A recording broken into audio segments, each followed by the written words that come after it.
মদিনায় এক দরিদ্র মহিলা বাস করতেন। তিনি প্রতিদিন অনেক পরিশ্রম করে সামান্য সুতা কাটতেন। এই সুতোগুলো বাজারে বিক্রি করে সে সামান্য অর্থ পেতেন। সেই অর্থ দিয়ে তিনি নিজের সংসার চালাতেন এবং নিয়মিত কিছু গরিব ও অভাবী মানুষকে সাহায্য করতেন।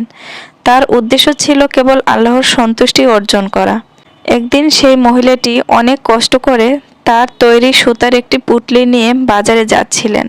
পথিমধ্যে কোনো অসৎ লোক বা চোর তার সেই সামান্য পুঁটলিটি চুরি করে নিয়ে গেল। মহিলাটি যখন বুঝলেন যে তার সব পরিশ্রমের ফল চুরি হয়ে গেছে, তখন তিনি হতাশ হয়ে কাঁদতে লাগলেন। তিনি ভাবলেন, এখন তিনি কি দিয়ে গরিবদের সাহায্য করবেন। তিনি কাঁদতে কাঁদতে রাসূল সাল্লাল্লাহু আলাইহি সাল্লামের কাছে এলেন এবং ঘটনাটি খুলে বললেন। রাসূল সাল্লাল্লাহু আলাইহি সাল্লাম তাকে সান্ত্বনা দিলেন এবং বললেন, শান্ত হও হে আল্লাহর বান্দি, তোমার উদ্দেশ্য ছিল সৎ আর তোমার চেষ্টা ছিল আন্তরিক। তুমি গরিবদের জন্য যা করার নিয়ত করেছিলে, আল্লাহ তা তোমার মনের মধ্যেই দেখে নিয়েছেন। তিনি আরো বললেন, তোমার নিয়তের পুরস্কার, তোমার পরিশ্রমের ফল এবং গরিবদের সাহায্য করার তোমার যে পুণ্য, তা ইতিমধ্যেই তোমার আমলনামায় লিখে দেওয়া হয়েছে।